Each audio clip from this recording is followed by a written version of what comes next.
Welcome to a broadcast of the recent Lorain County Commissioners' General Meeting. Unless otherwise announced, meetings are held Wednesday morning at the Administration Building, 226 Middle Avenue, 4th floor, downtown Elyria. These are public meetings and you are invited to attend. Agendas are posted prior to the meeting at www.loraincounty.us. Click on Departments to see the Commissioners page, then click on View Agenda. Good morning. Could we stand for the Pledge of Allegiance? I pledge allegiance to the flag of the United States of America and to the republic for which it stands, one nation, under God, indivisible, with liberty and justice for all. Good morning and welcome to the October 16th meeting of the Lorain County Board of Commissioners. It was a nice pledge with all these people in the room today. Sounded good. Commissioner Kalo has our dog from the kennel this morning. Whoa.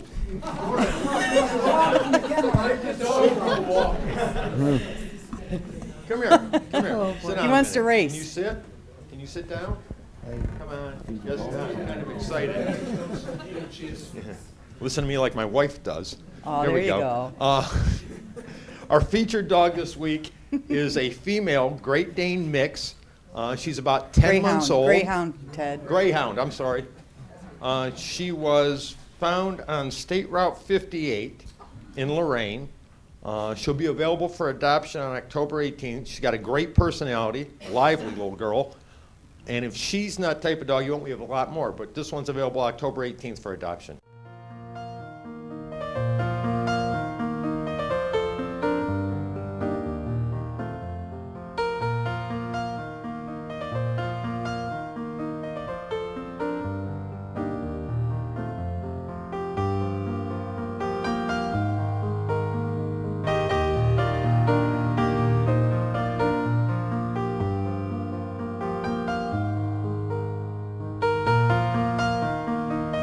Ready to go, that's for sure. A lot of energy. Yeah. Madam Clerk? Okay. Job and family bills. So moved. Second. Any discussion? Mr. Kalo? Aye. Ms. Kokolski? Aye. Mr. Williams? Aye. Investments. So moved. Second. Any discussion? Mr. Kalo? Aye. Ms. Kokolski? Aye. Mr. Williams? Aye. Appropriations. So moved. Second. Any discussion? Mr. Kalo? Aye. Ms. Kokolski? Aye. Mr. Williams? Aye. Transfers. So moved. Second. Any discussion? Mr. Kalo? Aye. Ms. Kokolski? Aye. Mr. Williams? Aye. There are no advances for today. Requisitions. So moved. Second. Any discussion? Mr. Kalo? Aye. Ms. Kokolski? Aye. Mr. Williams? Aye. Travel. So moved. Second. Any discussion? Mr. Kalo? Aye. Ms. Kokolski? Aye. Mr. Williams? Aye. Bills. So moved. Second. Any discussion? Mr. Kalo? Aye. Ms. Kokolski? Aye. Mr. Williams? Aye. Under Airport, number 9, approve and enter into an insurance coverage with Zito Insurance Agency Incorporated, effective November 4, 2013 through November 4, 2014 in the amount of $4,250. So moved. Second. Any discussion? Mr. Kalo? Aye. Ms. Kokolski? Aye. Mr. Williams? Aye. Number 10, authorize various personal actions as indicated on summary sheet for employees within jurisdiction of Board of Commissioners. Mr. Cordez? Thank you, Commissioner Kalo. I do have a few potential new hires that I would like to discuss with you. That would be over at the Workforce Development, Golden Acres, and at the Lorain County Kennel. That topic is allowable under the Sunshine Law for executive session discussion, so at the conclusion of our regular board meeting, I request that we go into executive session and talk about those issues that I've explained. Thank you. Okay. Number 11, approve and waive the reading of the same for Commissioners' minutes of October 1, 2013. So moved. Second. Any discussion? Mr. Kalo? Aye. Ms. Kokolski? Aye. Mr. Williams? Aye. Number 12, authorize payment of $1,000 to Boyer and Cool Home for Funerals in Lorain for indigent veteran Glenn Lewis Rahorig from Elyria in accordance with the Ohio Revised Code 5901.25. So moved. Second. Any discussion? Mr. Kalo? Aye. Ms. Kokoski? Aye. Mr. Williams? Aye. Community Development, number 13, amend Resolution 13-734, adopted August 28th of 2013, awarding a contract to KMU Trucking and Excavation Incorporated in Avon to perform separation of storm sanitary lateral at 114 Beck Road in Avon Lake. Amendment is to include approving a change order in the amount of $1,350 for installation of an interior sump pump to be paid from account number home repair. So moved. Second. Any discussion? Mr. Kalo? Aye. Ms. Kokoski? Aye. Mr. Williams? Aye. Under Golden Acres, number 14, authorize the administrator to prepare all necessary documents for quit deed to transfer the lots of Golden Acres to the County Port Authority, and upon sale, less the administrative fee and expenses, proceeds would go to the county within 60 days. So moved. Second. Any discussion, Mr. Yes. Kalo? Yep. Okay. Go a little too fast for me, Janice. Okay, sorry. We talked about this last week, talked about having a minimum requirement. Just wanted to get your inputs. Mr. Cortez, are we going to have that minimum requirement on the upsell, or? That would be up to the discretion of the board. Right. I don't want to go into the discussion of what that minimum amount would be. Right. Right, But, we should do that under executive session. It's It's sale of the real sale of estate. real estate. So let me amend the request for the executive session to include the purchase or sale of real estate, so we can discuss that.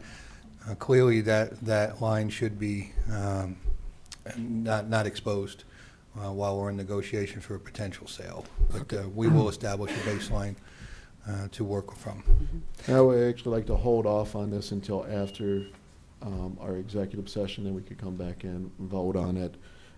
Just make sure that we're all in agreement on what that minimum should be. While we're discussing it, let's also point out that this isn't Golden Acres being sold. Correct. This is the Properties. property lots on on 58 up on the top of the hill. We had that parceled out earlier in the year. We established two rather large commercial lots up there. One's about 2.5 acres, one's about 3 acres.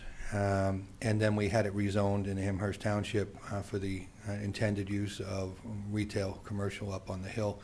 And then we also have two large parcels that we haven't addressed here, which we will in the coming weeks, that are on Yeager Road that are residential. Dewey Dewey, Road. excuse me. Yeager, Dewey Road. good.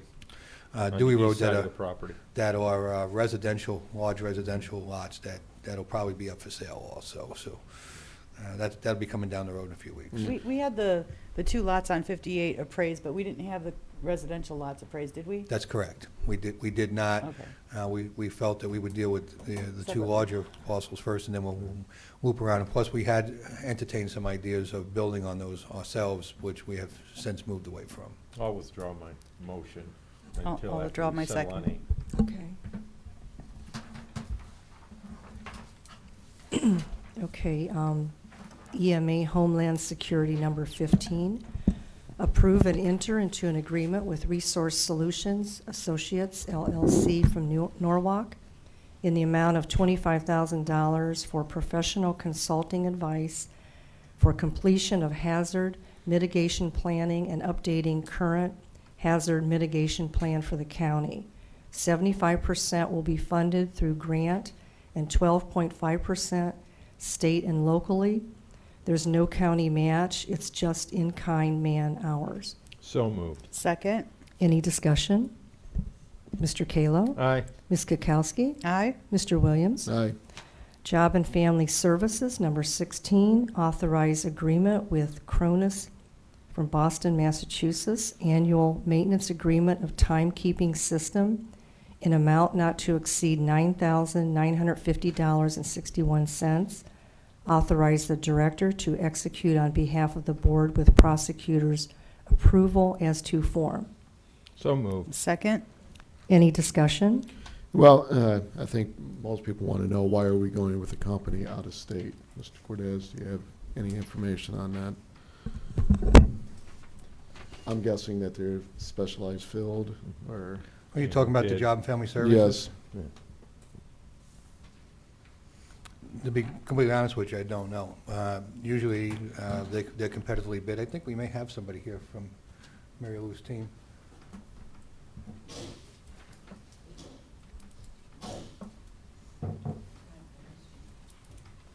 Hello, Kristen Whiteman, Lorain County Job and Family Services. That is the company that has our timekeeping system at this point as a sole source. We had bid that out several years ago for the timekeeping system, and now they're the only ones that maintain their own system equipment. Okay, thank you. Okay? Thanks. Thanks, Krista. Okay, do we need to go through the vote again? Commissioner Kalo? Aye. Ms. Kokolski? Aye. Mr. Williams? Aye. Okay. Okay, under Recorder, number 17, authorizing the Lorain County Auditor to continue special fund per Ohio Revised Code Section 317.09 and 317.321 for fees imposed by the Lorain County Recorder for the purpose of supplementing equipment needs of the County Recorder on an annual basis effective January 1, 2014, and expiring December 31 of 2014 in the amount of $3 per recorded document. Mrs. Nedwick, good morning. Good morning. Good morning, Commissioners, Mr. Cortez and Mr. Mangan. Welcome. We're here to continue our $3 for our technology fund. Hopefully we can get this approved. You have a list of the projects. Last year, with that increase in the dollar, we were able to buy all new servers and keep our office upgraded. It worked famously, I must say.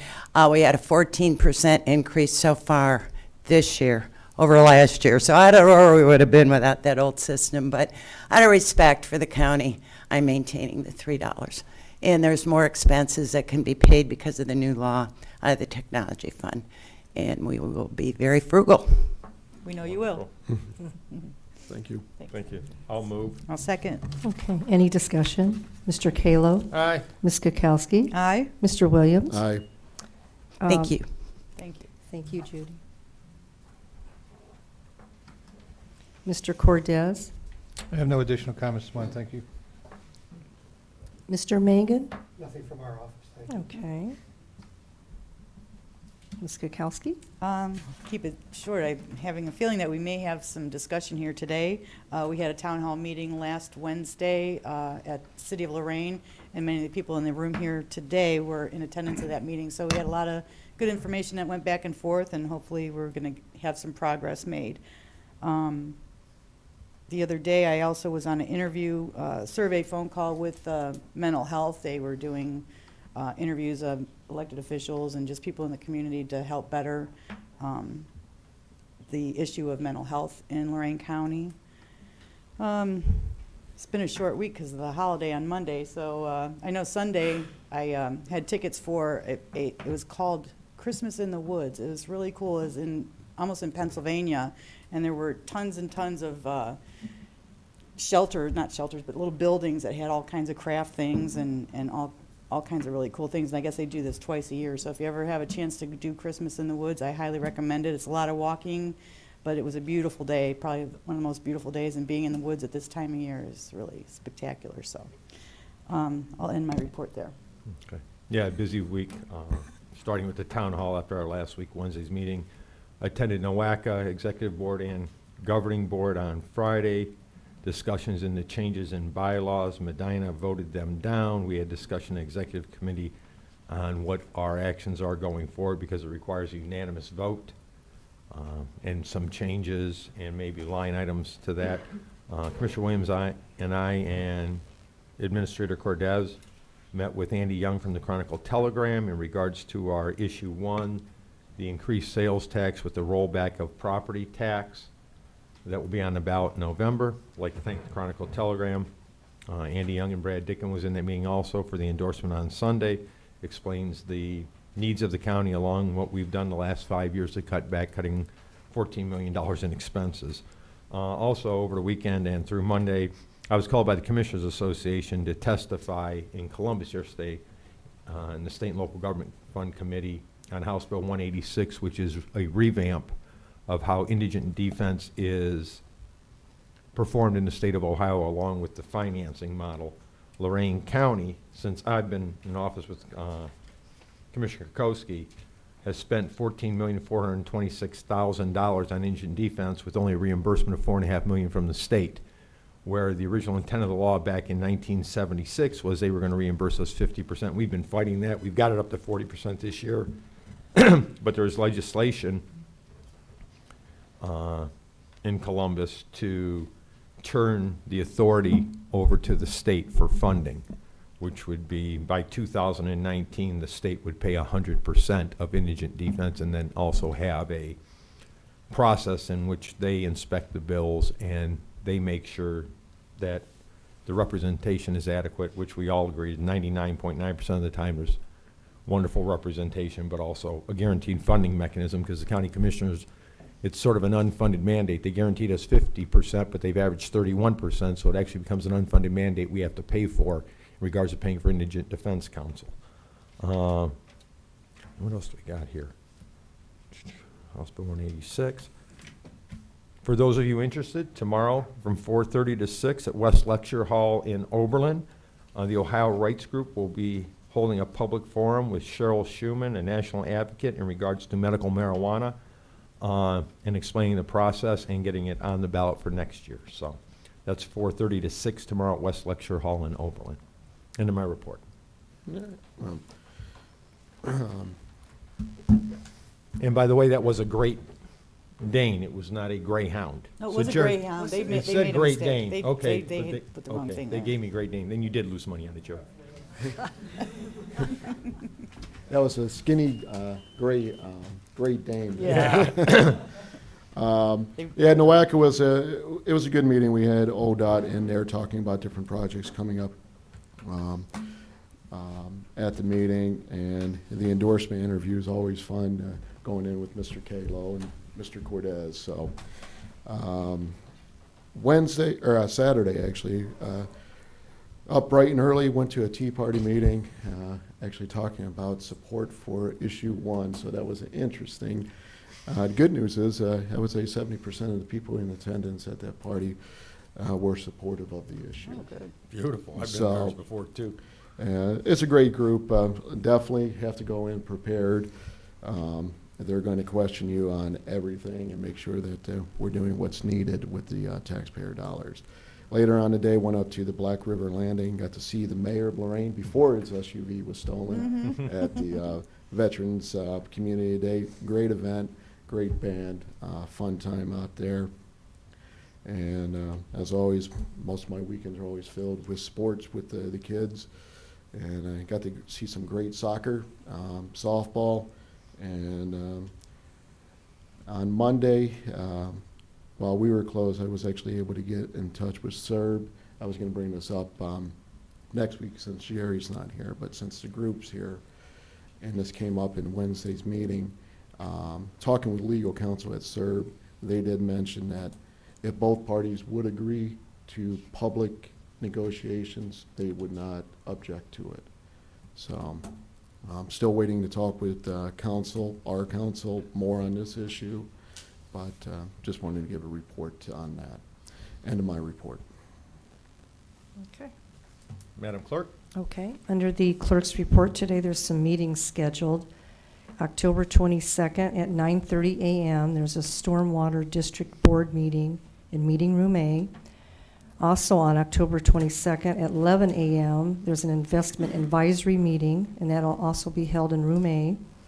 On October 29th from 6 to 7 p.m., the commissioners will hold a town hall meeting in the city of Avon. Yeah, I want to bring that up. I got invited, well, the board got invited, but they contacted me. Huntington Township is having a candidates night on the 29th. Would either one of you like to attend, or would you prefer if I attended that meeting to discuss issue 1? You can do Huntington, we'll do Avon. Okay. It's nice to have 3 people we can split up and accomplish more than one thing in an evening, so that's good. All right.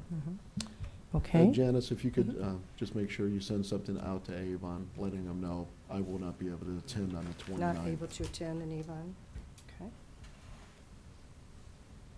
Okay. Okay. Board correspondence? Move the reading be waived. Second? Any discussion? Mr. Kalo? Aye. Ms. Kokoski? Aye. Mr. Williams? Aye. Okay. Any public comment for today? Anybody wishing to address the board? Mr. Thayer?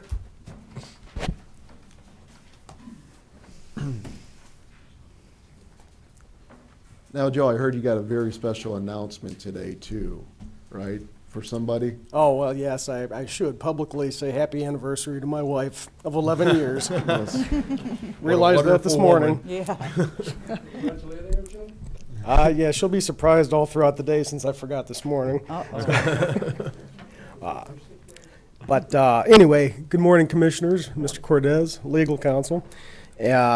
First question I have, Lorain County Board of Elections, I see there's a roof replacement project out to bid, and I believe the bid's open tomorrow. It has the owner, Lorain County Purchasing Department, but my assumption is that's you guys in the end game. And as I discussed at the town hall last week in Lorain, I did not see in the specs of this project anything to utilize local workers. And again, I stress this is not a request for a project labor agreement, just some language that we're going to use local workers, local contractors. In essence, of your guys' looking for support for a sales tax in November, I think we need to support the people who live here, make the money here, spend the money here before you come to us asking us for more money when, there's things that we could do to tighten it up. Agreed. You brought that up to me after the meeting last week. Yeah. And it was already out. So are we working on some language maybe we can put I think in? we already have language, Don's not here this morning, that we've used in other bid packages of local labor, so that'll probably be going forward. It was mentioned last week in our discussions, but it was after the meeting. That one was already out, so. Yeah, I mean, if we could, I guess my request would be to you guys, if we can consistently utilize that in every project going out for bid, not just some here and some there, I think that would show good faith effort. We're trying to do the right thing. Well, it's been so long since we sent a project out to be bid, it probably got overlooked, Joe. We haven't done any work at all, but the Board of Elections roof is in really poor shape. Nope, understand that. And with the Board of Elections, when I was reviewing those specs and documents of that job, I see there was some heating and air conditioning work involved in that project, but it's not part of this bid. Was that a separate bid that I missed, or is that a service call? What happened there? How does that process work? Aren't we holding off on the Yeah, we HVAC Yeah, right we're now? not doing. We didn't have the money. If you're familiar a little bit with the roof there, a lot of it is a regular shingle pitched roof, but in the back there's a parapet area where the HVAC is located actually on the roof, and that's an EPDM rubber membrane roof. Because we wanted to hold off on the expense and get a little bit more time out of the HVAC, we decided not to do that roof area back there. We're going to patch that. Kind of silly to lift the equipment off, fix the roof, and then put the old equipment back down on it, and then have to put new roof penetrations in 2 or 3 years. So that's been put on hold for a while. Okay, but that project will be publicly bid at the point that... Absolutely. Okay. I think that equipment's going to exceed the threshold and probably require a sealed bid when we finally do get the funds to do it. Okay, appreciate that, Mr. It's Cortez. going to be down the road. We just couldn't do it all at one time. Understand. And when it comes to the Board of Elections property and building, I've noticed through some public records requests I've made for visitor sign-in sheets over at the facility that there have been contractors in and out of there, heating and air conditioning, I think some painting, little of this, little of that, over an extended period of time in my records request.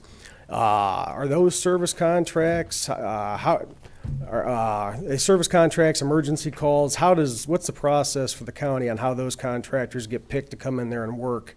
Depends on the issue. Normally it's sent out if it's for larger work. You'd have to get specifics on what it was. I mean, if the roof was leaking, we sent maintenance over to patch it, or if we had to have somebody emergency come out and stop a bad leak, or if the heat or air conditioning didn't work, normally somebody who's worked within the building, but small stuff, that would probably go through, at this point, Karen Davis. Gotcha. So- Is there a list of contractors that you guys customarily call when you have issues, you need somebody right now for a service or emergency call? We have a few of them that get called. If it's an emergency call, first, we always try to get local contractors. That goes without saying. We have a few that work on particular systems that we routinely call if it's not an emergency. And we usually we'll get 3 quotes for work that's not emergent, hopefully more than 3. As you see in some of our stuff out of community development, we send out 20, 22 invitations to bid on the work. Sometimes we get 3 or 4, sometimes we get 1, we have to keep going out. As you know, the state just sanctioned us. I spoke to you the other night about it. We lost our CHIP grant because we were working hard to do the very thing you're asking us to do here, and they didn't like it. So not only did they make us redo that procedure, but they penalized us, and we won't get a CHIP grant next year because they took points away from our application because we didn't really toe the line they wanted down in Columbus. Which but, we've had those discussions on, Joe. Right, which is the removal of prevailing wage requirements for that residential work. Well, they've Right. been after us for quite a while. And but locally, we do call local contractors. Anybody's eligible for non-emergency work. And emergency work, we usually try to figure out who the best firm is to get in there and at least get the leak stopped or something temporary done so we can go back and reassess it and get competitive quotes. Is there a qualification process that exists for those contractors to get into that phone list, or is it based on past You know, I'm not- experience with the contractor? You just hit it. That's what I was gonna, I was looking for the terminology to give you. It's usually we have a relationship that we've worked with these guys for a lot of years, but we will do work with anybody that comes in. So if they just want to make themselves known to us, all they got to do is, come in, let us know what they do, and then we shoot the work out and let them bid on it. I prefer to have local contractors every time. You and I went back all the way to the Justice Center and some of the labor guys, and we did a great job over there with local set-asides and local Right. contractors.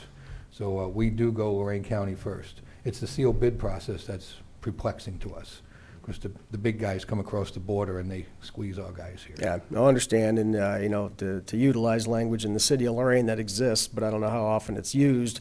I believe they have the 5% local participation break on their bid. How is that, I got to ask you, since we're having some dialogue here, because we had a 3% set-aside that we brought in about a decade ago, and we gave a 3% preference to all the local vendors.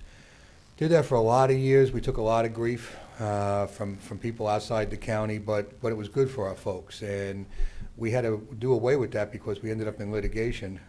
We were sued, and Right. it was found, we were found not to be legally able to do that. I really was disgusted when that program went away because it did change the whole landscape of the competitive nature of using local vendors for us. How is the city doing that similar? It doesn't sound exactly the same. It sounds similar. I'm wondering how, are they running that ragged edge waiting to get sued? So, Well, I would make my disclaimer, by no means do I stand here and speak on behalf of the city, although I'm a resident of such. I would probably discuss that with your legal counsel and the legal counsel of the city of Lorain. You're 'cause taking I- some legal courses yourself there. Well, what it comes down to is I think that it's just a matter of time before they run into the same Right. problems that we did with the policy and somebody challenged it. We knew we had problems. We waited until we actually got sued into court, and then we changed the policy. But we had it for a number of years. So there's nothing that we can do to give preference to local bidders? We're one of the last counties in the state of Ohio still standing strong on that 3% too. I mean, we went right down to What, the end. what can we do legally to give them preference? Anything? It's very difficult to do that. I can look at it again, see if things have changed. I thought it was a great program, and it really did give our locals the ability to compete with the larger firms that have better margins, and it also gave us the ability to have some of our trades folks engage more and work in Lorain County. It was a great program. Well, we go with lowest and best, and we think having somebody local is best. Well, Are we allowed to just we bypass we somebody got from challenged on the out of federal town? dollars. We weren't allowed to do it when there was a program with monies that had federal dollars in it, but when it was all local dollars, we did. But we had that litigation. I'm trying to remember who the one that sued us was, but I can't remember. Erie? Erie Blacktop? Erie Asphalt, Erie Erie- Blacktop is who sued us. It was one of them. Yeah, I think that's who it was. But, we can meet with council again, have that dialogue.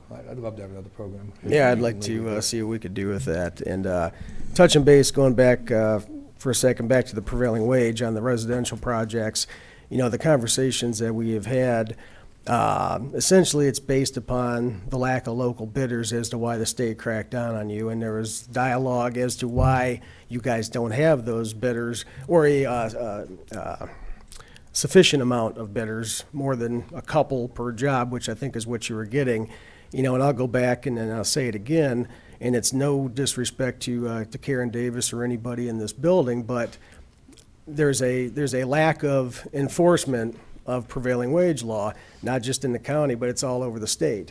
And there's millions of dollars out there based on violations of prevailing wage law, workers' misclassification, 1099s, and when you have contractors who are telling you that they're not bidding these jobs because of prevailing wage, red flags should go up. You don't want them anyway, because 9 times out of 10 they're cheating. If they're worried about a law they have to follow and they don't want to bid, then odds are they've cheated or they intend on it, which makes this whole conversation, local participation and everything else, that much more important.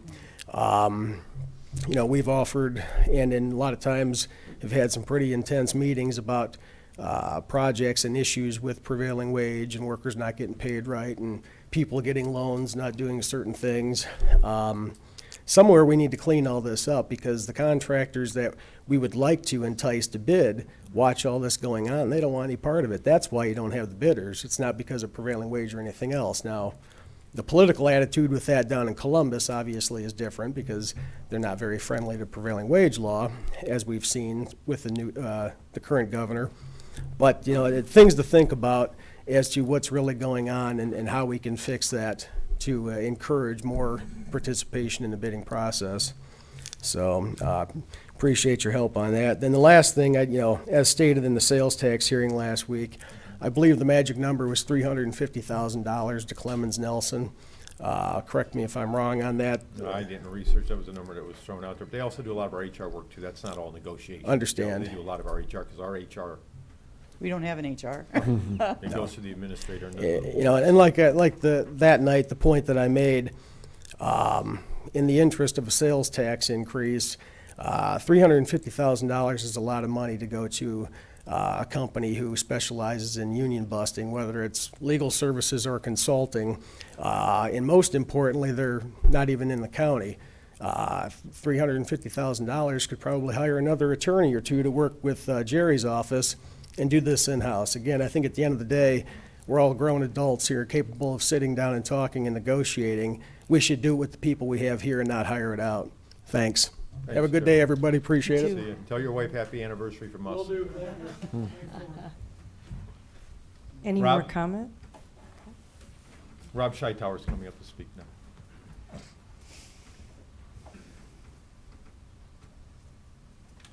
I like your sign out in front of your house. Thank you. Good morning, Commissioners. Good morning. First of all, Rob Scheithauer, Elyria Township Trustee. I have two things I'd like to say. I am in support of my union brothers and sisters on what Joe just spoke. That's one reason why I'm here. The second reason is I'd like to find out if the Commissioners sold any of the land bank property yet. We do have a resident on 254 on Betts Court and 254 where that first house went down on Elyria Township, and they are very interested in purchasing that parcel. Can you tell me how far away the county? In fact, thanks for coming and asking, Rob. Bill does know the information. He's on the council with you. In fact, we spoke about this particular property at our last management meeting for the stormwater, for the, Land bank. good, Land bank. land bank. Land Too bank. many boards. Right. We're not in receipt of that property yet. Oh, you're not? It's caught up in that quagmire. The bank started doing the foreclosure, and they went 2/3 of the way, and the homeowner thought that they had abandoned the property back to the bank because the bank evicted them, basically.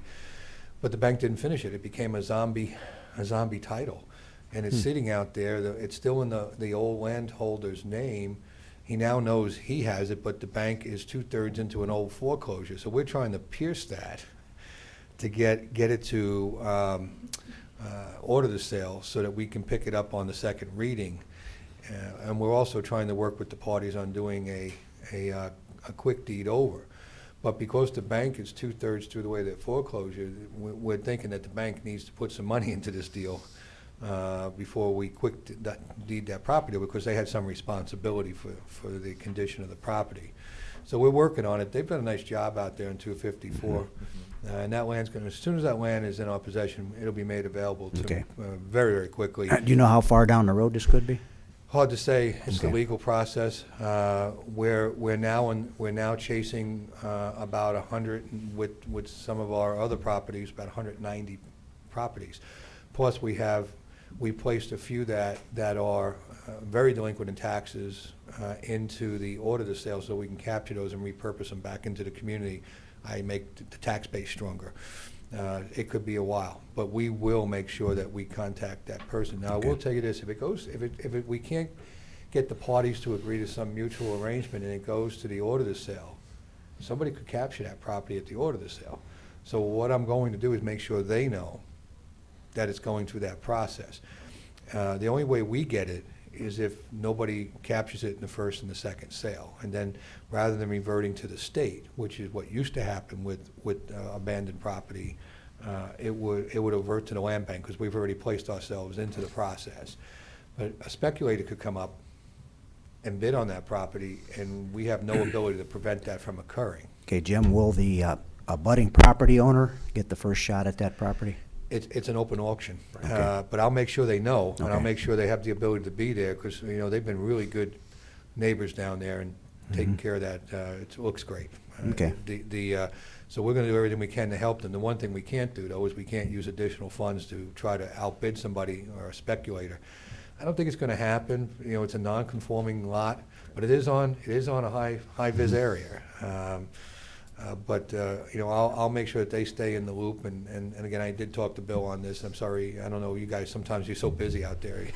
When's that last meeting that you had with him? A month ago? Yeah, about a month ago. Yeah. He asked me, the reason I got confused, I was at a SWAC prep meeting, and, you know, Bill participates in that, and he asked me about that property. Bill's busy too. Yeah, you guys all are. Well, anyhow, I'd just like to say that I'm proud to say that I'm a retired local Union 33 sheet metal worker. And you're Thank a you. Holly rider, too. Yep, come on up over here.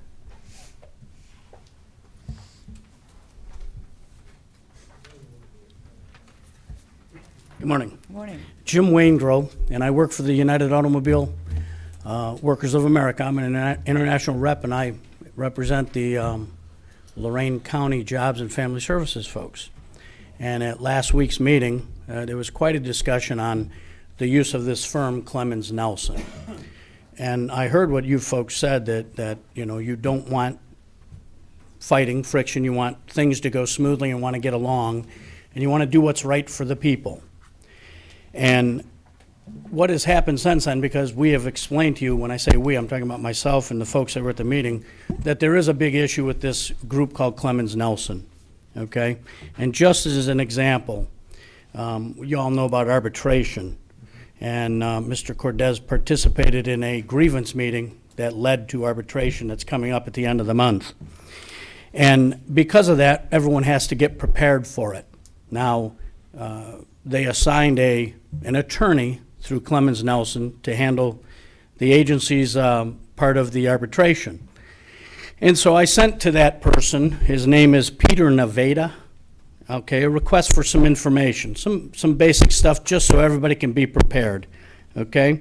I asked him for all relevant information, including policies, rules, guidelines, standards, operational procedures that are or may be relevant to the case, okay? And we just asked for any documentation the agency would have that would sustain their position of discharging an employee, okay? I have that for you. Your folks at Jobs and Family Services has a copy of it also. But here's the thing that's really troubling about this. I received a response from Mr. Nevada. He says, I'm in receipt of your letter and regard it as a public records request. Well, it's not. It's part of collective bargaining. It's part of the contract, okay? It says, unfortunately, your request is too vague to permit a response. I don't know what's vague about asking for all information that they have, sustaining the position they took in discharging an employee. But that's the kind of stuff that these folks experience with Clemans Nelson. As Joe said a few minutes ago, it is an outside firm. They don't have any ties to Lorain County. Everybody at Lorain County Jobs and Family Services, almost everybody, does. And I don't think that's the kind of responses that those folks deserve. If you got a case, give us what you got. I believe it's no different than what the prosecutor's office has to deal with. When that information's asked for, you provide it. They absolutely refuse, okay? That's the trouble with Clemens Nelson. So we're going to go into this arbitration, and we'll do what we're supposed to do. But I just wanted to bring this issue up with you because it's one of many that are coming. And you folks told us in Lorain City the other day that you thought that Clemens Nelson does a good job. Well, and I said to you then, and I'll say it again, you may not be getting all the information about him, and this is just the start of the type of stuff we're going to start bringing to you, hoping that you'll reconsider using Clemens Nelson in the future, because I don't believe they have the county's best interest at heart. I believe it's nothing more than a way for them to bill money to the county. You got to look at your employees, they're yours, and you got to treat them right. And with an agency like this, with their flippant responses, I think it's totally inappropriate. And I would hope as we go further down the road and we bring more of these things to you, you'll see that and take the appropriate action. Thank you.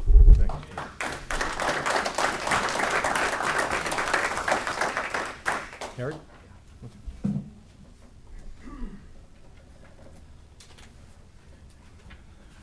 Good morning. Thank you, Commissioners, Mr. Cordes, Legal Counsel.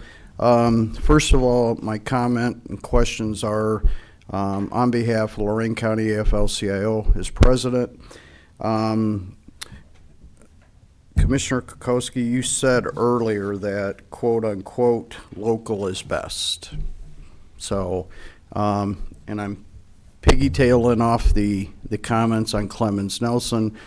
For the record, what effort has been made to try to retain legal or a firm here in Lorain County, not only for these particular issues, but also you spoke of public relations. Has there been any effort to try to retain somebody? Public relations or human resources. Or excuse me, corrected, human resources. What effort's been made to try to retain a firm here locally?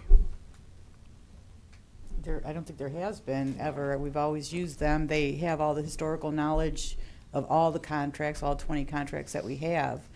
Trying to bring somebody in new to start over and learning all the intricacies of all these various contracts, because they're all different, would probably be quite a challenge. And it may be a better thing to have something like this outside of the county, only because of the political nature of the county government, and taking the politics out of it. They are not involved in those types of issues. Well, unfortunately, because they're not from here. Yeah, well, unfortunately, again, I go back to I think we have competent, capable individuals here in the county that could be neutral and, serve the taxpayers better, if nothing else, for the fees. I mean, the astronomical fees is just, it's incredible. I would suggest that, it may be tough at the beginning, but I would suggest that you look into retaining somebody locally here. Again, I believe we have competent individuals or firms here that could do that. And again, in your meeting, we thank you, Commissioners, for attending that Lorain City Forum. There was some things brought to my attention. For the record, I'd like to ask each one of you, for the record, are you in support of organized labor? Absolutely. Without a doubt. Yes. Okay, for the record. It's been brought to my attention that in here in support of my UAW brothers and sisters Local 2192, that they're only allowed to wear a UAW pin, or is that part of their CBA, or is that a work rule? Or my suggestion is, in a show of solidarity, to allow them individuals, I mean, to wear their UAW pins or whatever they may. They currently wear them on Fridays, I believe is the Okay. open day. Is that a Right, work Jim? rule, or I believe it's a work rule, isn't that's it? a, Correct. Yeah. that is a work rule? No? That is not a work rule? I don't want to speak without your permission. Go ahead. But you have to go, It's up here, you have to Jim. talk at There's the a microphone over here. That's turned on. Thank you. I'm trying to get some There's a questions. proposal on the table concerning that. I would caution the board. Okay, and I The understand. last agreement, there is a Friday allowable for the UAW label. We had to negotiate that, that's correct. Correct, Okay. okay, thank you. Okay, thank you. If it wasn't, I was just suggesting. My other suggestion is, and I don't know when's the last time the commissioners have walked through that area. I think it would benefit, if nothing else, the morale, to walk through, talk to these brothers and sisters, ask them, what's their problems, what's their issues. When I'm finding out that, they're going to the restroom and somebody's knocking on the door because they're in there 5 minutes, that's not acceptable. It's not acceptable to us either, and I Mr. believe Mr. Cordes? Cordes handled that after we Actually, came back from that meeting. I actually had, the very next morning, all the simple issues outside of bargaining that were raised, I dealt with each and every one of them, and I called back to the representatives in the bargaining unit, and I spoke with them about what I did. I also believe some emails came out from the administration, and I received a call just yesterday morning with Commissioner Kalo happened to be in my office from Ms. Kolsky about the things that were done at the supervisors meeting with respect to a couple of the concerns. And I think that those things may have been abated now, and we'll keep a look at it and see what happens. But it was not just heard and not dealt with. Okay. None of us I up have here agree actually- with that. Yeah, correct, I don't agree with that. I see. I have been in there, I go there for Veterans Commission meetings, and actually this Friday, made arrangements where I'm going to be doing a walkthrough. I appreciate that, Commissioner. And again, I think just showing up, and talking to the individuals and conversing with them, see what their issues are, and then you can relay it back. We can't hide from it. We need to address issues. So, also, it's come to my attention, I don't know if it's, maybe you can clarify that supervisors, the organized members or the represented members are being denied overtime to where supervisors are working the overtime. Is there a reason for that? I mean, I would assume that's under Mary Lou's purview, that's not. Yeah, we don't decide the operational needs over there. Mary Lou does. But I can ask her about it. I'm certain I can look yeah, into it for you. yes, Mr. We Cortez? don't I will. have that ability normally. I mean, Okay, unless it's well, brought to our I attention, just- Harry, it's- yeah. So everyone knows, and since it's televised at this point. Right. We're in a co-administration issue with the Mhm. Ohio Department of Job and Family Services here Yeah. locally, so. I mean, unfortunately, based on our conversation at the last forum in Lorain, I was surprised and appalled of the wages. And Lori Kokoski, you even made comments that as far as right on the verge of being eligible for food stamps. Yep. That's unacceptable. So if these individuals can get a little bit of overtime to benefit their families, I would request that somebody look into that and make the overtime available to them to help them survive. Let's see, what else? Okay, again, for the record, Lorain County AFLCIO supports our brothers and sisters of UAW 2192. We urge you to discuss and try to resolve this, get them a fair and equitable contract that, they can live with, and we will support them all the way. We will do whatever we have to ensure that we're behind them. So That's my part of Lorain County AFLCIO. Now I'm going to change hats. Okay. And this one's for Mr. Cordes. You were talking earlier about the Golden Acres property on top of the hill. Mr. Cordes, I'm sure you being the administrator, you've been in conversations in reference to this. Also, for the record, do you not sit on the Lorain County Port Authority? I do. And your position? I'm the chair of the board. Is there a conflict of interest there? No. No, we, I asked Mr. Cordes. Okay, well, the board appoints him to the Port Authority, Okay. so it would be Okay. we do the appointment process Okay. to all the board members there, Harry. Does Mr. Cordes have a right to vote on these issues? For the port, yes. For the Port For the Authority, port. yes. He doesn't have a vote up here, no. Okay. And you don't see that as a conflict of interest? No. I respectfully disagree. Okay. Thank you, commissioners, thank you. Thanks, Harry. Morning, Jim. Morning. I guess I'll bring up the rear here. Commissioners, Mr. Cordes, legal counsel, thank you so much for being here. Thank you so much for the other night out in Lorain. I thought it was a very enlightening evening.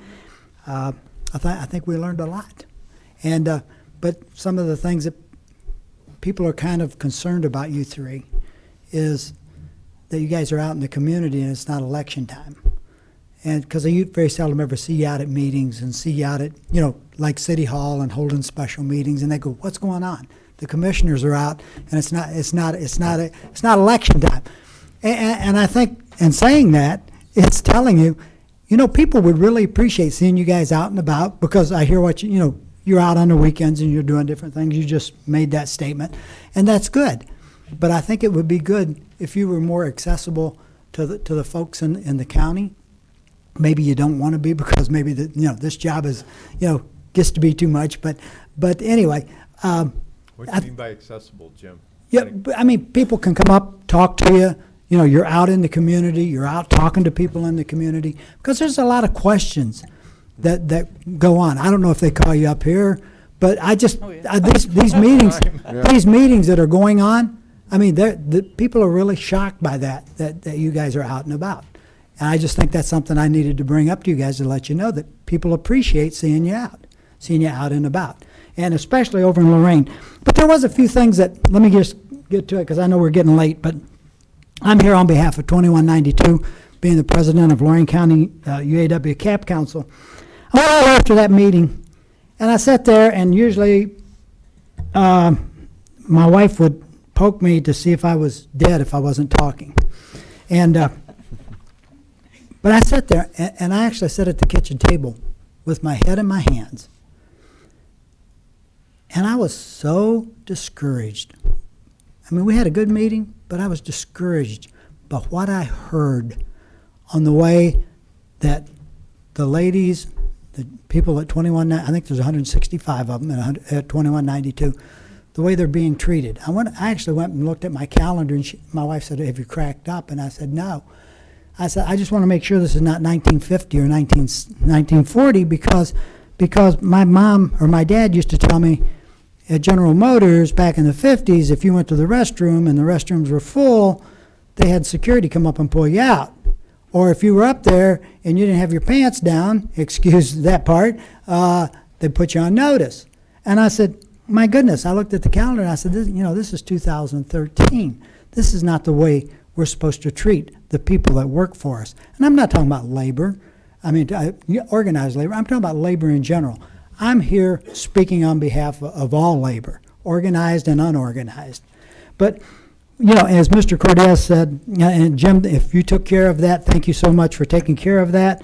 But it really, I had to go, and I really had to give this some real deep thought, that we don't treat people like this. This is America. I went and looked to make sure looked out my door to make sure I still lived on Park Avenue, that all of a sudden I didn't live in China or one of these other third world countries that have become superpowers that treat their employees like a piece of trash. If they get hurt, they fall down, they drag them out and put somebody else in their place. And that's really how I felt when I left that meeting last Thursday night. That's what Jobs and Family Services thinks about their employees. They could really care less. And then my wife, after she finally got me talking and I looked at things, and she says, Jim, you got to explain to me what went on. And I said, okay, I will. And it's this. It's this. You know, we've seen Occupation Wall Street. We've been talking about the 99% and the 1%. And I said, right here in our own county, I didn't have to, drive up to New York. I didn't have to go anyplace for the 99% and the 1%. It's right here in this county. It's called our elected officials, and our appointed people are that 1%. And the people that work for them are the 99%. And that's not the way it should be. It's not like that, because as soon as we heard that about the restroom breaks, we were livid as well. Who does that to people? And I don't know if this, hopefully it's not agency-wide, and maybe it's just like one supervisor or something that's treating those people like that. But, I mean, I have friends that work at Job and Family Services, and I've never had anybody call me, when they have my phone number, to tell me that there's issues going on. If I would have known that somebody is coming into the bathroom trying to rush people, I mean, something needed to be done, and Right. Immediately we put Cortez on Right. it, and he took care of it. Well, So like I that's said, not going if to be an Jim took issue care of ever. that, Shame if on that Mr. Cortez took supervisor. care of that, you know what? I thank him for that. And I thank you guys It for made us having all him do upset that. to hear that. But then let's But get it back. sounds like, excuse me, Jim, to finish. No, go ahead. It sounds like a singular incident, not a multiples of, and that's not how it was presented to us last week. It wasn't like there were supervisors standing out the door every time somebody used the restroom. It was a singular incident. Well, I was Okay. told it was different. No, is it No, all the it's- supervisors are yeah. like that? That's not all of them we're being told, so. It's not all of them? It's a number of them. Oh, yeah, Not arguing absolutely, that you're point, right, But you're we right. did address it the next day, so. Okay, very good. But then when we talk about, and I guess the thing that almost brought me to tears, and you say, oh, McDonald's, yeah, yep, me too. almost brought me to tears, Lori. How can we, as citizens of this county, of this state, of this great country, how can we have people, working for our counties, working their butts off, and 2192, as we said last week, are probably first or second, in their job performance. And I don't think there's any question about that. They're number one or number two in their job performance. And they have to change their tax structure, so maybe once a week they can take, their children or their child or their children out to McDonald's. I mean, to me, this isn't equitable. We need to find a way to give these ladies and gentlemen, the people at 2196, we need to find a way to sit down without all this arguing, with all this nonsense going on. We need to sit down and we need to find a way, because I think we're all sensible people. Let's find a way to give them a raise. Hell, if you worked at Walmart, I would expect it. Because that's the way they treat people. But I don't think our county government should treat people that way. I don't think our city government should treat people that way. They need a living wage. We have so many underemployed folks out there. I mean, maybe for some of these people, the gentleman here on the end is smiling all the time. Must be happy. He's probably saying, hell, I have to give up one steak a week, if they cut me back like that, I don't know. But anyway, it just really made me ill. And the more I thought about it, and the more as today came, I've been awake since 3 o'clock this morning, saying, I know Ted, I know Lori, I know Tom, I know Jim Cortez, and I just don't think that you folks would treat people that way, but you are. And I think it's time that reasonable, sensible people got together in a room and said, let's negotiate a contract. Let's negotiate something that's equitable for everybody so that these people can make a living. Whether they're a single mother, single dad, no matter who they are, that they can stay in their homes. They don't have to worry about where they're going to live. And I know we've taken some really tough cuts here in the county because of Columbus, but We need to sit down and we need to get this worked out. This does not need to be an issue, a continual issue all the time. And back to what Harry and Joe and everybody else and Brother Waingrow over here has talked about is Clemans Nelson. And Lori, you said, you know, it's that familiarity, that whatever. Over 30 years, how many of those people you think are still with Clemans and Nelson? Not many of them. We all die, we all retire, we all do different things. It would be just as easy to find someone here locally that we could drop that $350,000 or that hundreds of thousands of dollars right here locally so we can keep that money in Lorain County, because now we're asking for a sales tax, which I don't know of anyone that would argue with us that we don't need it. But if we would quit wasting money on things that we talked about last Wednesday night, you know, about Children's Services appropriating $30,000 to find a director who, when the interim director had just got a $4,500 a year raise, I mean, you know, and then the director will make more than that, and ideally the director that's there now, the temporary director, will probably become your regular director. She's kind of familiar with the job. But then when we hire somebody else, then this is where the 1% and the 99% come in. They'll probably hire her someplace between,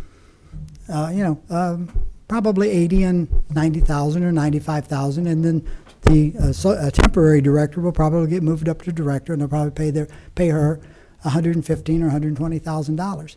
And to me, I don't bitch about what people make, but to me, when I got people making $10 to $12 an hour at $21.92, and I got people that are being hired in at $100,000, that's just not acceptable to me. It has to come together. We have to go someplace with this. We have to bring this closer together. And with that, I would really ask and really appreciate you guys to take a look. Getting rid of Clemans and Nelson. Like I told Ted the other night, he's probably one of the few that could remember. Take him for a journey for 30 years when the commissioners would leave our CAP council meetings.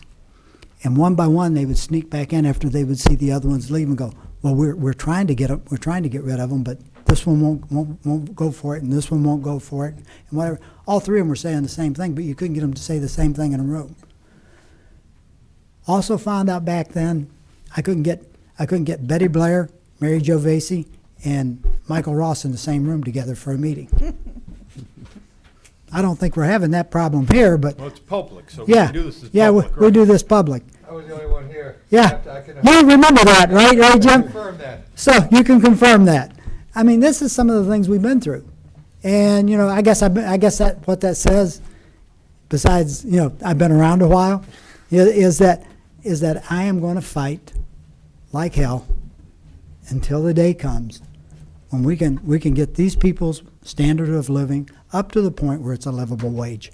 Because when you have people leaving the agency who you have trained and who has been such an important part of Jobs and Family Services to go be a line cook at Oberlin College, which I know that's a little different, or some of the other colleges for $20 an hour, you're losing some really, really, really, really valuable people. Because the training and everything that goes into their job, not just anyone can walk in and do that. And so, with the meeting the other night and the meeting today, here on behalf of my brothers and sisters of Local 2192, I would ask you that, along with Brother Harry. One of the things I don't want anyone to walk away from this meeting misunderstanding, and it's this. What has happened in this county in the last 2 to 3 months has brought the UAW and the AFL-CIO and the Federation of Labor closer together than we have ever been in our history. And like I said, if Harry's in California and you slap him, I'm going to feel it back here. That's how close we've become. So will we fight? Yeah, we will. Will you see a lot of us? If things are not going right, yes, we will. If you don't see us, that's a good sign. Because we're going to be here to fight every day of our lives. I don't want to be like the Republicans and the Democrats down in Washington fighting. That shouldn't happen here in Lorain Right, County. that's right. I'm not going to let that happen. If I have to knock on your doors at night and say, hey, call the police, I'm here, we're going to talk. Thank you. Thanks, Jim.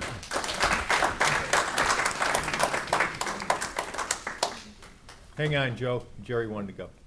And then Joe Thayer. Sorry, okay, Joe. Commissioners, Mr. Magnum, Mr. Cordes, brothers and sisters, I'm going to do something I normally don't do, and that's be brief.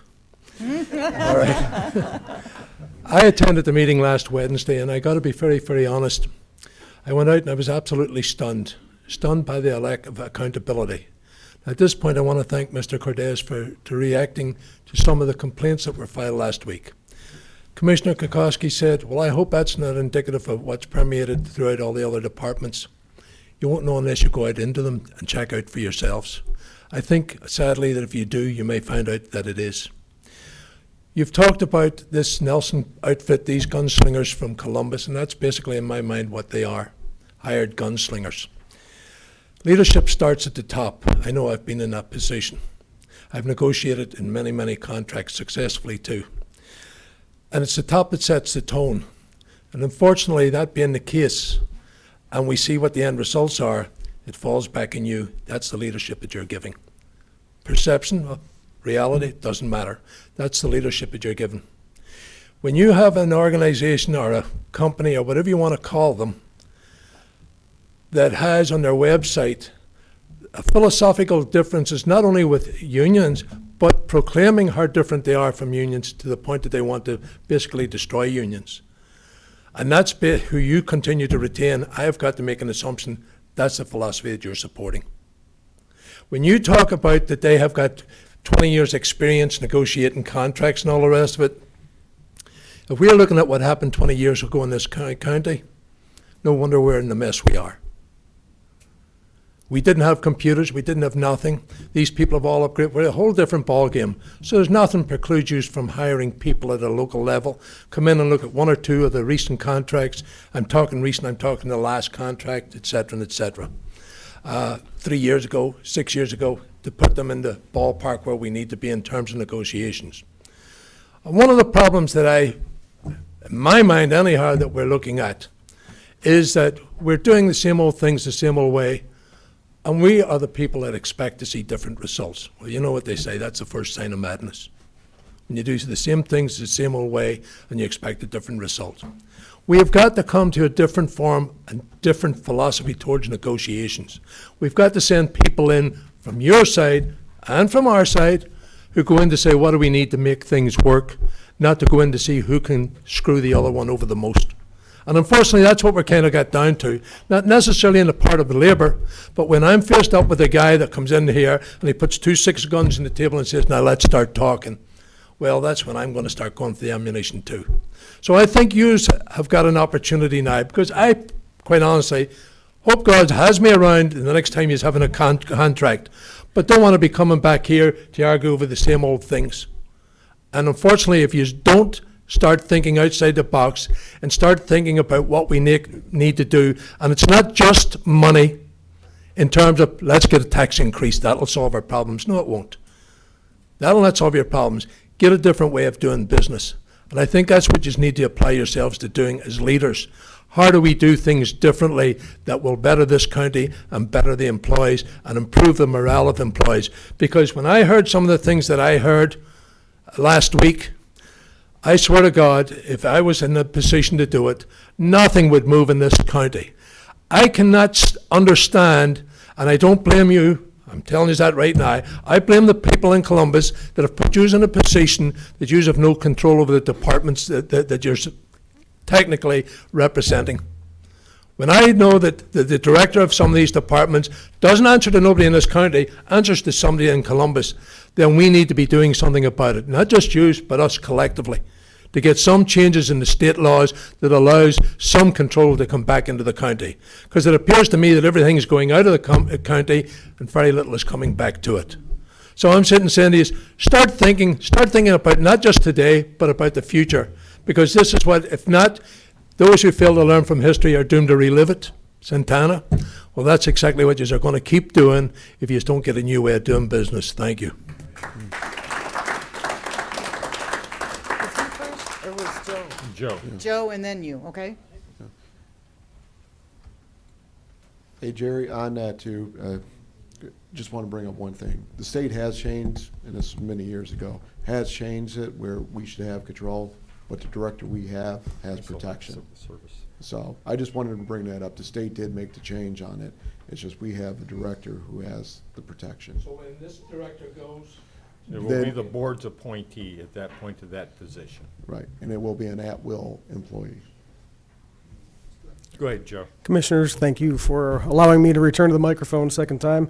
As a follow-up to our discussion in the public session in City Hall last week, has there been any further discussion or thought about charging the Lorain County Chamber of Commerce and any other organization that's currently not paying rent for county property to make them start paying rent? I mean, again, if we're tightening the belt up, we should go after money out there that we're not looking at. And I understand in-kind donation, that's all fine and dandy when we can pay the bills, but obviously we can't pay the bills right now, so let's maybe look at charging them rent. Has anybody spoke about that anymore since last week? Well, I No. brought that up before on an issue. I won't go back into it, but there was a time where we could have actually brought somebody in that would have been paying rent, which would require to move. Yeah, whether it's $1,000 a month, whatever it may be, Right. money's money. You're talking my language now. Yes. Actually, you cut their, the amount of money that the county used to give, like the Chamber and Team Lorain County and Glide and all those various economic development entities, we cut back on what we gave them quite a bit. Like, so in-kind is like almost all they're getting now. Okay, there's no They're other. getting some monetary, like maybe 25,000. The chamber For the received chamber. their last monetary support from us late last year or early the beginning of this year. We have not provided funding except the in-kind to Team Lorain County, and I want to say 2 years now. We also do not charge rent or provide funding to the distant learning labs that are located For the on the college. 5th floor. The purpose of that is because we have the growth partnership there, and having all of those activities that are working on behalf of the community in the same proximity makes a sense from an efficiency and effectiveness standpoint, and where they're always intermingling.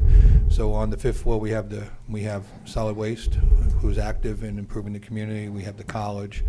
We have Team Lorain County, the Lorain Chamber of Commerce. We have the community college, and the Port Authority. And they all work together, and they meet regularly towards Team the team Tuesdays. approach toward, and Team Tuesdays towards working in the job markets and job creation, retention, and expansion here in Lorain County. Okay, and with that being said, understand the Chamber's role as the standalone Chamber of Commerce as well as in partnership with all those things that you just mentioned. I'd like to ask again, can anybody tell me where Frank DiTilio gets paid from? You know, I came back after that meeting because I found that question really interesting. Oh, so did I. Let me make it clear to you. Yeah. They don't get paid by us. Right. I mean, now, I can say that because I know it to be factual, and I know that you can go get a public records request and take a look. So I'm not going to lie to you about that. I don't know. They're a nonprofit, and they have their own separate accounting, and they do all that. So I'm assuming that the payroll is done through their accountants and their auditors because they have to file their, The 990s. yeah. And again, I bring it up because right now, looking at public records as I like to do on occasion. Okay. The last Your hobby? Is your hobby? people have hobbies, and I like that one. The last 5 years of 990s for the Lorain County Chamber of Commerce that I've reviewed, it lists on there, line item, Frank DiTilio, president, employee, 40-hour week salary, compensation, 0. I think I've looked at every 990 I can find except for Glide, and I think I know how to read them, and if I don't, please somebody correct me, but I can't find where his source of income is, and it's kind of curious to see all the stuff that he's involved in, but who's paying him, because I'm sure he's not doing it for free. And I just wanted to make sure, again, based on money and financial responsibility. Now, there was two nonprofits that were part of the chamber years ago. How about I do this? How about I just ask him? Yeah. Okay?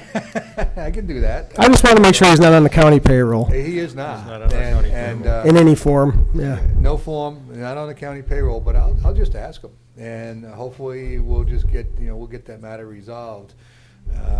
But he definitely does not get paid for us. He's not on our salary, not in any of our accounts. It's not in kind like rent. No.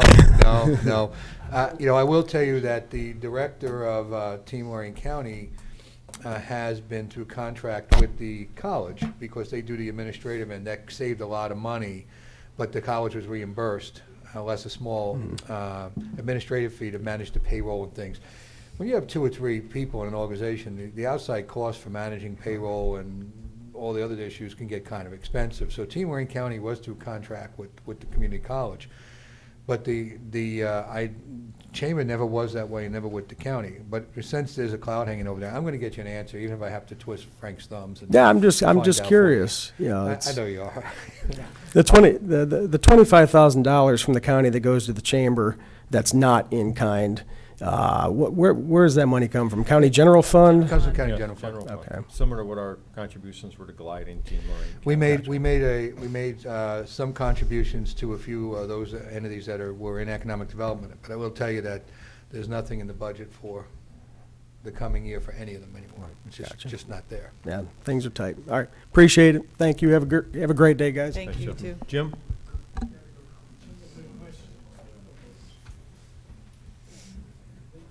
I would just like to clear up a couple of things if I could. You speak that the types of stuff that were brought to you last week, you don't agree with. And I will say they were taken care of. And we appreciate that. 2 points that can't be missed. One is it never should have happened. And 2, the reason it was brought to you is because, and I'll say it is public record, Clemans and Nelson tells us you're calling the shots. Okay? So where are we gonna go, folks? That's why we're here. We're not here to beat you up. That's not our take. That's not what we're trying to do. But when we are told by them, because Ms. Golski does not set in on any meetings, we're gonna come here, the same as we did last week. I wanna make it clear, we're not here to beat you up. We're here because we're told you guys are calling the shots. So if that's different, then we're good with that. I do know that they've said, I think Mr. Cordes has told my chairperson that someone from the administration is going to be there. Senior staff member. I'm sorry? A senior staff member. Let me tell you what my instructions were, so you know. So if it doesn't come down that way, I'm sure it will. I want a senior staff member there, and I want that person to be able to respond to policy and procedure issues so that those things can be discussed. Now, we may not agree, but at least somebody there should be able to explain why the organization feels it necessary to have that policy or procedure. I can't make them agree with you, but I can certainly have somebody that can answer a question of why is this way, without getting the answer of we'll get back to you or we understand your position. I don't like that, and I had talks. I will tell you, I also had discussions with Clemans Nelson yesterday about the very same thing. I wasn't happy with what was heard. I don't do it anymore, but I've negotiated well over 100 public labor contracts myself. That's where I came from, and I understand that you have to have sufficient dialogue at the table, at least to have some communication. And I hope that that's changed a little bit. And I also explained that I want the supervisor to be able to speak in the negotiations with respect to work rules, policy, and practice. The economics will be handled by the lead negotiator with respect to those things, because the board does have input on the economic issues. And some of the proposals are economic, and some of them are just policy and procedure. I hope that works, and if it doesn't, then I will listen to trying to do something different. Again, we understand how it's separated. I mean, I've been doing this 40 years now, so I've got a day or two doing it, okay? On next week, who knows what we're going to do? We don't know if we're going to be there or not, because we do know you spoke to them over there. And we hope it's something that makes a difference. Well, I also have something else in my mind, and I after the negotiations, I think that once or twice through the year, we need to have somebody come over here participate in one of your labor management meetings over there, and that may give it a different flavor. everybody's working hard over there, and that includes the management team and the rank and file employees that have to put up with some things that are very disagreeable with the clientele sometimes they have to deal with. I think there's respect for that from over here, but that may give the ability to have a better communication model, because truly the labor management meeting process is working. A lot of those things don't occur. So after negotiations over, I think you and I should have a conversation on that with Mary Lou. Be more than happy to. Okay. As far Again, as I working- appreciate it. Thank you. As far as working conditions, it was also brought up about lice, bed bugs, MRSA, things of that nature, and you talked to them about Well, I did exterminators? specifically have a long conversation on that. There is, since you brought it up, there occasionally, these things do happen over there. They have a very challenging clientele at times, and obviously we have to serve those folks as well as anybody else that's eligible for benefits. There is a contract that does that monthly, and if there's a specific problem, that somebody can be brought in to deal with that specific problem rather than waiting on the monthly. Now, this is what was explained to me. I also asked that be communicated to all the employees. I understood later that day, early the next morning, that had gone out to all the employees, explaining that and asking them to let management know if there was a problem and they would deal with it. So I can only go from there to see what happens. I wanted to bring that up. I guess the message that they'd go out to the employees was, I didn't get to see it. I got messaged on social media from an employee that it was kind of insulting. What was this? I don't understand. The communication about the process for bed bugs, lice, as far as going through and doing the extermination of these bugs. the way I'm it was confused. presented was, The way it was presented by management, I guess, was insulting, telling them that they didn't know the difference between a stink bug and a bed bug, and that they were going through and doing this. Have you heard any of this? I actually forwarded it. Okay. I was out of county email the last couple days, so my assistant was out, so I was about 80% useless. So I'll be catching up with a lot of emails today, and so once I get that, I'll take a look at it and get back with you. What I stated as far as the communication, not knowing the difference between a stink bug and bed bug, is that correct? I just want to know for my own. The gist of the email was basically that they explained that they were addressing it with the exterminator and that we're experiencing a heavy, I don't know what you want to call it, heavy infestation of stink bugs, which can just be vacuumed. So, yeah, it was a little insulting. It was, yeah, I would say. Yeah. It upset a lot of the members. I was thinking that something a little more, based on what I was told, was going to be more of an explanation. Basically was, this is what we do, this is what the difference is. And if you have any questions, feel free to call. It was a little off-center, I would say, yes. Yeah, and I would think with the bed bugs, and I hope the board would agree with it, if they do find bed bugs, not to wait for 30 days to actually get oh, something no, that in would be there Right. that day. considered an emergency. Absolutely. Right. So Jim, if you could just talk with the Well, I am. director over there. I will take Just a look writing at, notes. I will take a look at the email and actually have a conversation and see where it goes from there. Chip away at this thing. The working conditions can be challenging over there, and we need to respond to that. Thank you. Mayor. Go ahead, Mary, introduce Hi, yourself my and name is tell us. Mary Springowski. I am a UAW member, but it's with Local 2000, but more importantly, I'm a resident of Lorain County and a taxpayer. Commissioner Kokoski, you said about the familiarity that Clemans Nelson has with the local county contracts and that. There's an old adage that holds very true: familiarity breeds contempt. There's also something you need to be aware of. In the labor law context, good faith bargaining principles apply to conducting negotiations in which two parties meet and confer at reasonable times with open minds and the intention of reaching an agreement over a new contract. These people have repeatedly come to you and said that they are interested in getting a new contract. However, one of the other parties is not. You are their employer. All right? You need to make sure that that is done. Otherwise, it reflects poorly on you. In response to the Director of Jobs and Family Services, is it Golski or Kolski? With a G. Okay, Golski.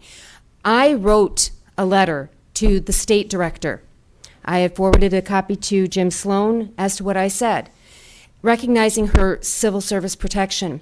We need to be cognizant of the fact that civil service protection was put in place not to be used against the public, but to protect people from political wrangling when people are coming in and out, based a lot of on, the training and everything and the knowledge that people would have in certain critical key positions. That does not preclude them from having to do the job. As a co-administrator of the department, you should have equal say with the state. I would ask you at this point then, the 3 commissioners and anybody else that's necessary, to contact the state director and say, listen, we're having a problem with this woman not going to the table, not doing this. You are partially responsible for her conduct and how she is doing her job. Locally, you're the only ones that these people can turn to.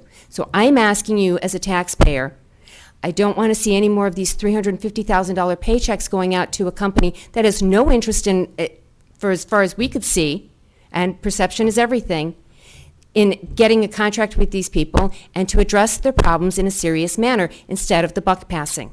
No more shell games. Thanks, Mary.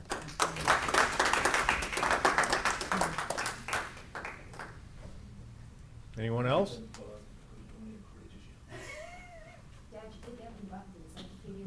You were shorter than Jerry, so. You can't talk from there. Anyone else this morning? I'll make a motion to go into executive session as outlined by the county administrator. I'll second. Okay, any discussion? Mr. Kalo? Aye. Ms. Kokolski? Aye. Mr. Williams? Aye. This has been a broadcast of the recent Lorain County Commissioners' General Meeting. Unless otherwise announced, meetings are held at the Administration Building, 226 Middle Avenue, 4th floor, downtown Elyria. These are public meetings, and you are invited to attend. Agendas are posted prior to the meeting at www.loraincounty.us. Click on Departments to see the Commissioners page, then click on View Agenda for a printable copy of the agenda.